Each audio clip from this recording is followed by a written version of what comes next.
under the direction of Leslie Riddell Cook. Thank you. William J. LeMessurier was a structural engineer based in Boston. 1978, he received a call. It was a call from an engineering student in New York City, and the gist of the call was, Mr. LeMessurier, you know that building you built in New York City? I think there's something wrong with it. Well, this was a graduate student in engineering, and Mr. LeMessurier was the head of a big business and also a professor of engineering at Harvard, gotten a degree from MIT, and here was some graduate student saying, I think there's something wrong with probably your best building ever. He said, I'm in the middle of a meeting, but let me call you back. He called back, listened, began thinking about it, and after he thought about it a while, he started doing some calculations, and then he got intrigued. He got so intrigued he began to wonder if perhaps there was something wrong with his building. It was a fascinating building. It was the Citibank building. Now the Citicorp building has since been sold. It was built on downtown New York City, and probably in 1977, one of the first huge investments in the city of New York. New York had been through a crisis. Companies were leaving, and Citibank was saying, we're staying. In fact, we're going to build a new world headquarters. And so they commissioned architects and engineers, and Mr. LeMessurier was one of the engineers who designed this fascinating, out-of-the-world building. 59 stories, but it was built over a church. It happened that St. Paul Lutheran Church was on the corner of the block that Citicorp wanted to build their brand new headquarters on. The Lutheran Church says, tell you what, if you'll build us a new church, you can have the air rights above us. And that's exactly what they did. They designed this building, built a new church underneath, open space, and put up this fascinating building. Intriguing building. Rather than the beams, the support columns, being on each of the four corners, Mr. LeMessurier created a new concept and put the beams in the center of each of the four walls. For support, he designed cantilever outriggings that went from the beams in the center of the wall out to the corners. It was a beautiful building, structurally sound, and seemed that everything was okay. It was up, it was fascinating. They moved in, and here was some graduate student saying, I think there's something wrong with your building. The graduate student had looked at what was known as quartering winds. Now, I know I'm talking to a bunch of engineers, and I'm proving my engineerial ignorance, but it's a great story. They were talking about quartering winds. At the time in New York City, 1977, the only requirements were you had to have built something that would withstand a solid wind from one side. A quartering wind is a wind that hits the corner, it comes in from an angle and puts pressure on two sides at once. It's a very, very different system. Mr. LeMessurier said the student wondered about quartering winds and said, I'm not sure it'll stand it. And so he began to do some calculations. He went back to the wind tunnel where the original design was tested in Canada. And sure enough, he got some bad information. He went to his cabin in Maine for a week, spent the whole time doing calculations, and finally decided that there was a problem, and that a 16-year storm arrived and hit the building at a quartering angle on the 30th floor. Those cantilevered designs might fail.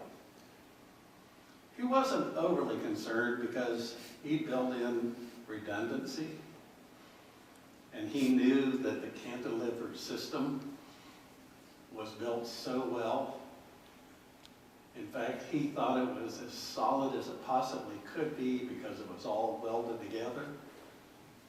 But when he called his partner's office in New York City, he found out that the steel company said, hey, you can save $250,000 if you'll bolt those together rather than weld them. And when we found that out, he said, I've got to do something, but I don't know what I'm going to do. Said my first thought was suicide. My second thought was, maybe I should just keep quiet. I don't think those wind tunnel people in Canada will tell anybody. And right now, I'm the only one that knows.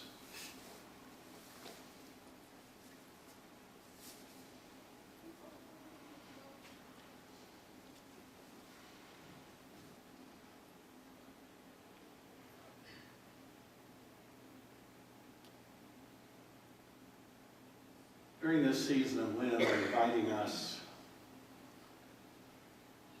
to think carefully about our beliefs.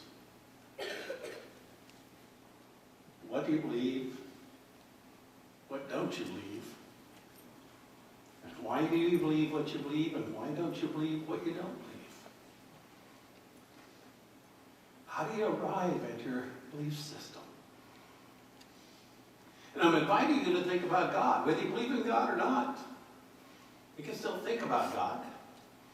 Maybe if you want to help me understand why there is no God, that's fine. I'll listen.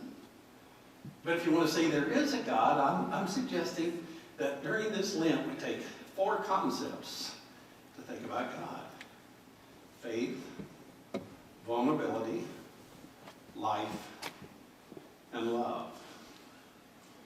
Tried to come up with a theme, an image, a symbol for Lent, and I really couldn't come up with anything. Larry Dutton said on the Ash Wednesday, what about a baby? And I thought, well, I got a picture in my office. Louise has it up here as a part of our decoration, and Dave took a picture of it. It's on the screen. I thought, yeah. Now, I think that has faith in it. I think it has life in it, and love.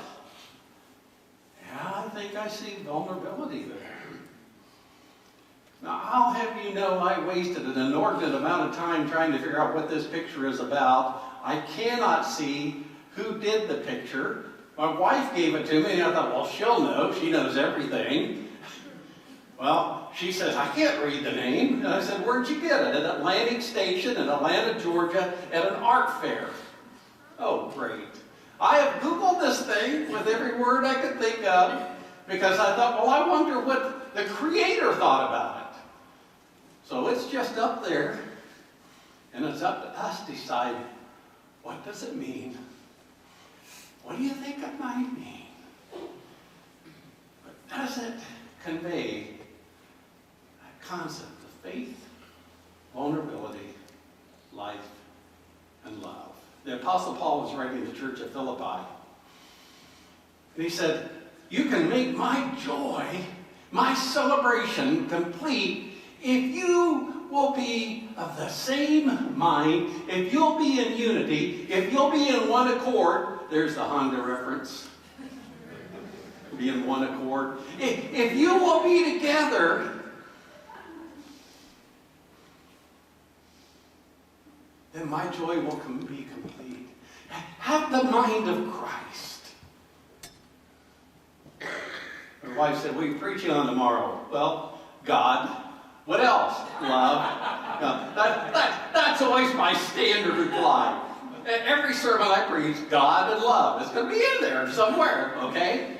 And I said, okay, the title is The Mind of Christ, the Mind of God, Human Mind. She said, well, you're kind of anthropomorphizing God, aren't you? That means giving human attributes to God. You know, does God have a mind? I don't know. But we live with metaphors. And so that's the best we can do. And I said, well, I got the idea from Paul. She said, oh, yeah, right, blame Paul. Well, I will. Paul says, have the mind of Christ. I submit to you that the mind of Christ is the mind of God. The mind of Christ reveals God's mind, God's attitude. Have the mind of Christ, and we can have the same mind of Christ, who, though being in the form of God, did not count equality with God as something to be grasped and held on to. Emptied himself.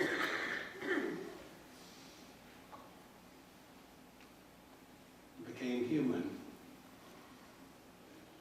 And became so earth-bound. That's humble. Even to the point of death. Even to the point of allowing himself to be murdered in the form of a slave. Therefore, his name will be above every name, and every knee shall bow and every tongue confess that Jesus Christ is Lord. Who is our Lord?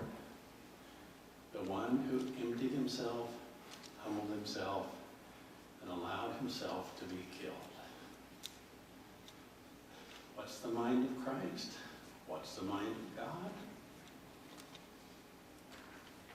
Giving and loving.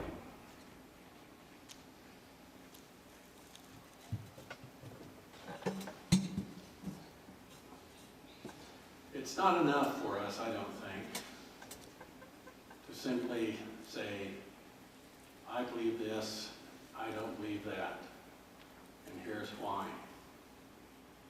I think what we believe, and in particular, what we believe about God, influences how we live,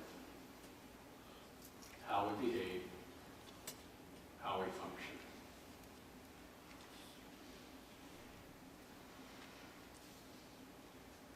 So if we understand that God is one who empties self, humbles self, offers self in death, how does that understanding of God influence our lives? So, if you were Mr. LeMayshore and you knew that your building more than likely would collapse if the 16-year storm hit New York City, how would your understanding of belief in God guide you in your decision? Well, let me tell you what he did. After he spent that week, he decided he wanted to do the right thing. So he called his lawyer.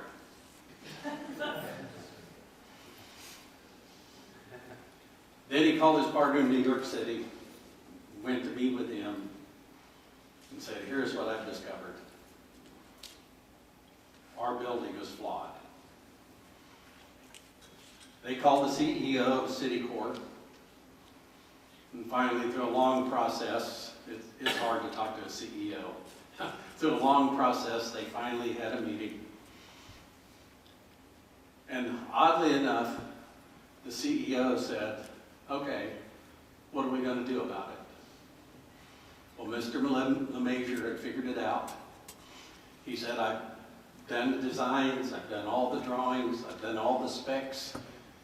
If we go in and weld plates over the bolted areas, my calculations say the building will be able to withstand a 250-year storm by simply welding plates over the bolted areas. That will give enough strength. Well, in the end, they ended up doing a total anatomy of the building, analysis of the building, and sure enough, they found out everything was sound.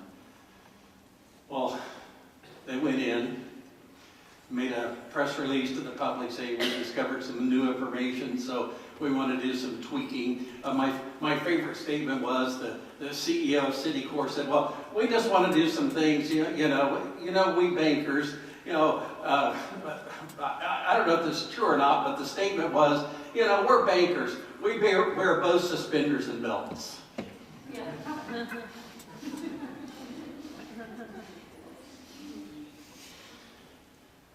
Took a couple of months, but they were able to complete the project. The building still looked beautiful. It was safe. Now, as I read this story, I'd read it years ago. Let me read you this quote.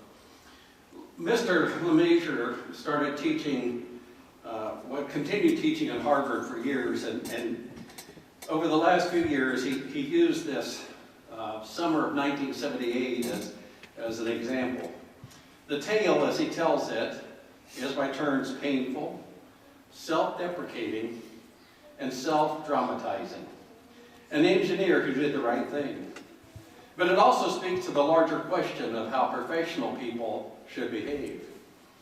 You have a social obligation, LeMessurier reminds his students, in return for getting a license and being regarded with respect. You're supposed to be self-sacrificing and look beyond the interest of yourself and your clients to society as a whole. And the most wonderful part of my story is that when I did it, nothing bad happened. That quote struck me. It sounded like Paul writing in Philippians, look not to your own interest, but the interest of others.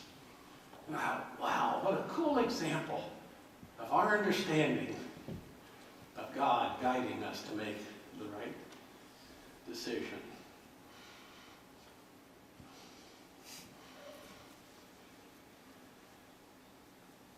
Wouldn't it be nice if life was neat and tidy?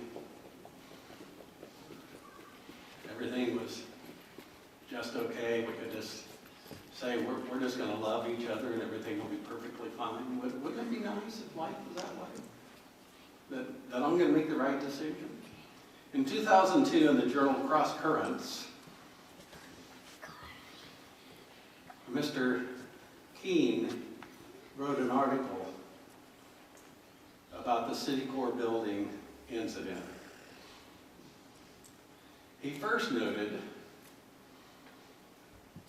that this incident took place in 1978, and other than the structural engineers, the welders, the steel company, and officials in Citicorp, a few city officials and some Red Cross officials, nobody knew anything about this threat to New York City. The Red Cross did an analysis, and when they found out that the building was flawed, they figured that if a 16-year storm hit New York City and the building collapsed, 200,000 people were in danger of dying. And the odd thing about it is, this took place in 1978, but the first time the world knew anything about it was when an article in the New Yorker magazine was published in 1995. And the writer in Cross Currents said that's intriguing that it was kept secret for so long. In fact, Mr. LeMessurier didn't start teaching about it in his classes until after the New Yorker article was published. And the writer in Cross Currents went back and found and said, in the original design of the building, Mr. LeMessurier said, I have considered quartering winds, but my design doesn't need to worry about them. And another memo from Mr. LeMessurier said, I think bolting the cantilevers will be acceptable.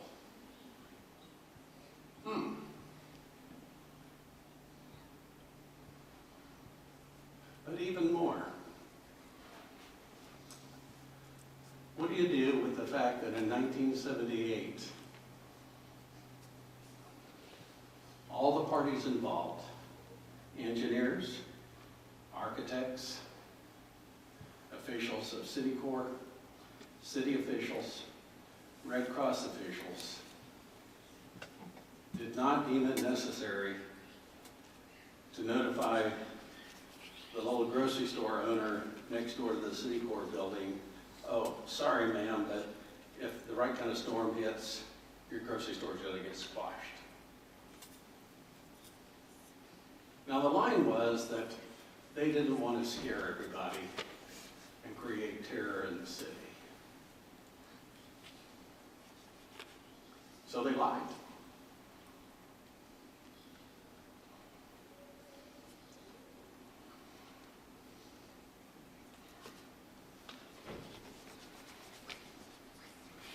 So where does that leave us?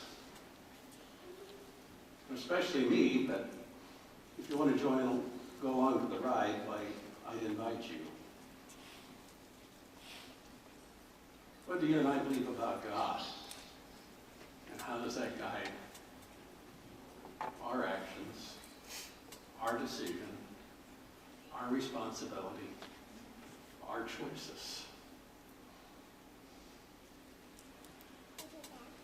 It's not always clean and tidy, and sometimes it's messy.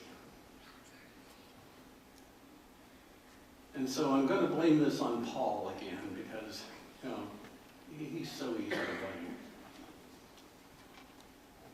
But I'm going to leave you feeling really good, warm and fuzzy, and tie everything in a nice, neat knot by quoting what Paul said at the end of our reading. When Paul said, here's what you need to do. Work out your own salvation